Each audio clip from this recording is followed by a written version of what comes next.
Ronia, the Robber's Daughter, Chapter 10. Mat was not to be seen in the stone hall for the next few days, nor was he at the Wolf's Neck when the children were exchanged. Lovis was there instead to receive her daughter. She was supported by Fulox and Jep, and they had Burke with them. Borka and Undus were waiting with their robbers beyond the Wolf's Neck, and Undus, full of anger and triumph, burst out as soon as she saw Lovis. "That child robber Mat! I can well understand he's too ashamed to show his face." Lovis was too proud to answer. She drew Ronia to her and was about to move away without a word. She had thought a lot about the reason her daughter had put herself in Borka's hands, but at this meeting she was beginning to see something. They were looking at each other, Ronia and Burke, as if they were alone at the Wolf's Neck and in the world. Yes, no one could help seeing that these two had a bond between them. Undus noticed at once, and she did not like what she saw. She caught hold of Burke fiercely. "What is there between you?" "She is my sister," said Burke, "and she saved my life." Ronia leaned against Lovis and cried. "Just as Burke saved mine," she muttered. But Borka was turning scarlet with anger. "Has my son been going behind my back and keeping company with my enemy's offspring?" "She is my sister," said Bork again, looking at Ronia. "Sister!" shouted Undus. "Oh, yes!" She seized Burke and tried to pull him away. "Don't touch me," said Burke. "I'll go by myself, and I won't have your hands on me." He turned and went, and there came a cry of misery from Ronia. "Burke!" But he had gone. When Lovis was alone with Ronia, she wanted to ask a few questions, but she had no chance. "Don't talk to me," Ronia said. So Lovis left her in peace, and they walked home in silence. Noddle Pete greeted Ronia in the stone hall as if she had been rescued from the brink of death. "I'm glad you're alive," he said. "Poor child, I've been so afraid for you." But Ronia went off and lay down silently on her bed, drawing the curtains around her. "There's nothing but misery in Mat's fort," said Noddle Pete, shaking his head gloomily. Then he whispered to Lovis, "I've got Mat in my bedroom, but he just lies there staring and never says a word. He doesn't want to get up, and he doesn't want to eat. What will we do with him?" "He'll come when he's hungry enough," said Lovis. But she was worried, and on the fourth day she went to Noddle Pete's room and spoke her mind. "Come and eat, Mat. Stop sulking. Everyone's sitting at the table waiting for you." Mat came at last, glum and so thin that he was scarcely recognizable. He sat down at the table without a word and began to eat. All his robbers were silent too. It had never been so silent in the stone hall. Ronia was sitting in her usual place, but Mat did not see her. She took care not to look at him either. She only shot one sideways glance at him and saw a Mat quite unlike the father she had known until then. Yes, everything was different and horrible. She wanted to jump up and run away, not to be where Mat was, to escape and be on her own. But she sat on irresolutely, not knowing what to do with all her sorrow. "Have you had enough, you merry clowns?" Lovis said grimly when the meal was over. She could not abide all this silence. The robbers got up, muttering, and made off as quickly as they could to their horses, now standing idle in their stalls for the fourth day. While their chief was doing nothing but lie in Noddle Pete's room staring at the wall, they could not go out and rob. It was too bad, they thought, since this was a time when more travelers than usual were passing through the woods. Mat left the stone hall without having spoken a single word, and was not seen again that day. And Ronia rushed out into the woods again. She had been there for 3 days looking for Berk, but he did not come. She could not think why. What were they doing to him? Had they locked him in so he would not run off to the woods and be with her? It was hard, just waiting and knowing nothing. She sat by the lake for a long time, and the glory of spring was all around her. But without Berk, it brought her no joy. She remembered how things had been before, when she was alone and the woods were enough for her. How long ago that seemed now. Now she needed Berk to share everything with. But he did not seem to be coming today either, and when she had waited until she was tired, she got up to go.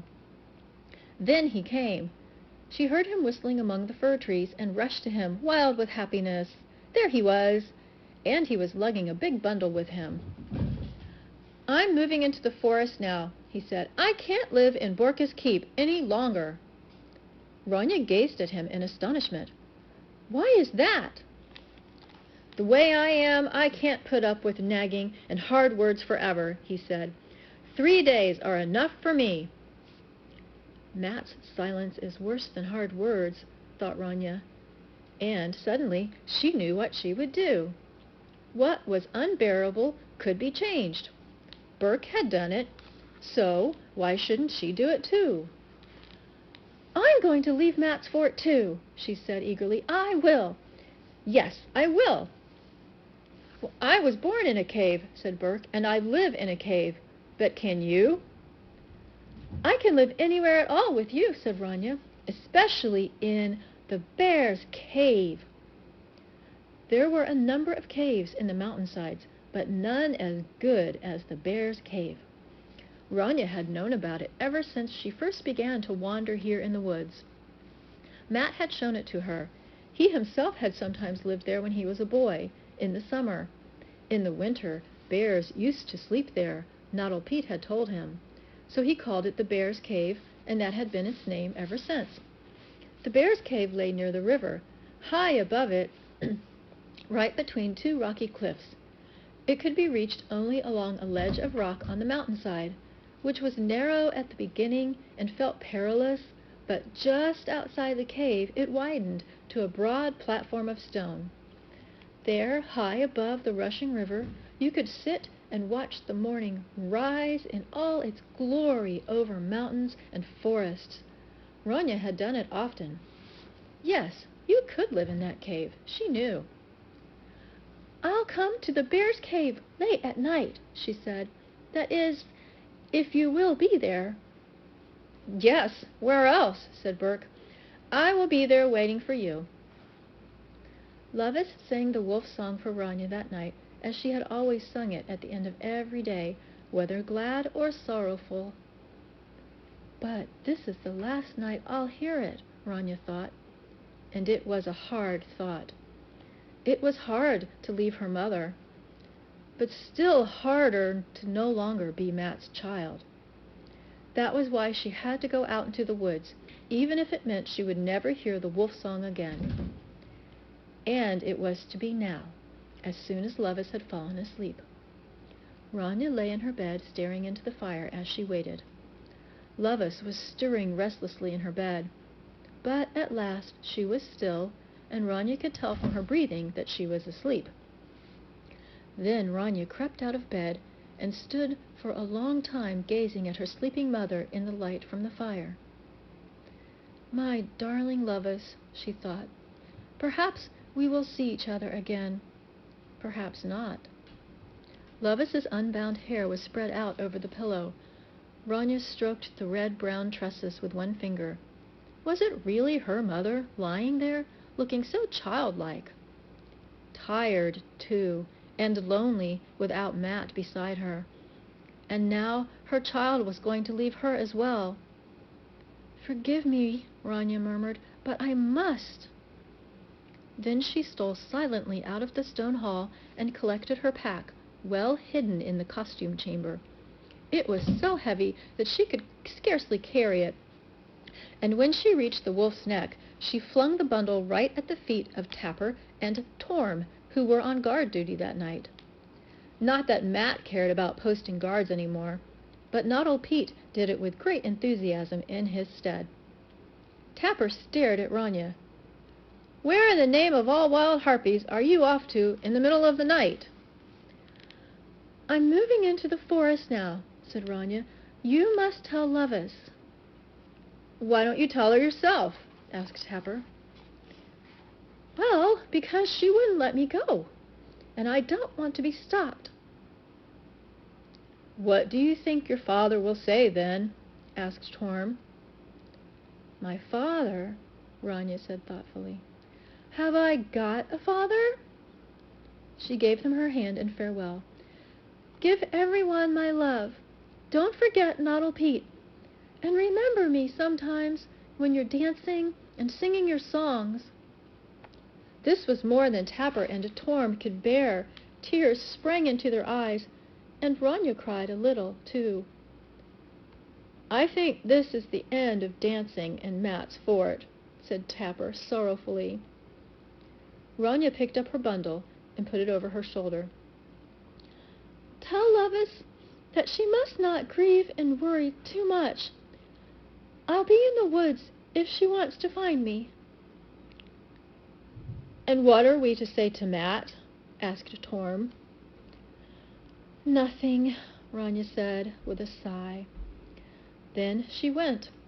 Tapper and Torm stood watching silently until she vanished around the bend of the path. Now it was night, and the moon was high in the sky. Ronia stopped at the lake to rest, sat down on a stone, and felt how still everything was in her forest. She listened, but could hear nothing but silence. The woods in the spring night felt full of secrets, full of magic and other strange and ancient things. There were dangers there, too, but Ronia was not afraid. "If only the wild harpies keep away, I'm as safe as in Matt's fort," she thought. "The forest is my home, as it has always been, and even more so now, when I have no other home." The lake lay there, very black, but across the water ran a narrow beam of moonlight. It was beautiful, and Ronia's heart lightened as she saw it. How strange it was that you could be happy and sad at the same time. She was sad for Matt's sake and for Lovis, but happy about all the magic, lovely, silent treasures of the spring night about her. And it was here in the woods that she would be living from now on, with Burke. Now she remembered he was waiting for her in the bear's cave. Why was she sitting here, thinking? She got up and lifted her bundle. It was a long way to the cave, and there was no path for her to follow, but she knew exactly how to reach it, in the same way as the animals knew it, and as all the rumphobs and merk trolls and gray dwarfs of the forest knew it. So she walked calmly through the moonlit woods, between the pine and fir trees, over moss and blueberry twigs, past marshland scented with bog myrtle, and past black, bottomless pools. She climbed over mossy fallen trees and waded through rippling brooks. Straight through the woods she walked, heading unerringly for the bear's cave. She saw the merk trolls dancing in the moonlight on a rocky outcrop. They did it only on moonlit nights, Noddle Pete had told her, and she stopped for a while to watch them without their noticing. It was a strange dance they were performing, swaying around very quietly and clumsily, and humming to themselves all the while. Noddle Pete had told her this was their spring song, and had tried to hum it to her in the manner of trolls. But it was not very much like what she now heard, such an ancient, sorrowful sound. When she thought of Noddle Pete, she had to think of Matt and Lovis too, and the thought hurt her. But she forgot it when at last she reached the cave and saw the fire. Yes, Burke had lit a fire on the rocky shelf outside the cave so they would not freeze in the cold spring night. It flickered and flared so she could see it at a distance, and she remembered what Matt used to say, "Where there is a home, there is a fire." And where there is a fire, there can also be a home, Ronia thought, There was going to be a home in the bear's cave. And there sat Berk, quite at peace beside the fire, eating grilled steak. He speared a piece of meat on a stick and handed it to her. "I've been waiting a long time," he said. "Now, eat, before you sing the wolf song."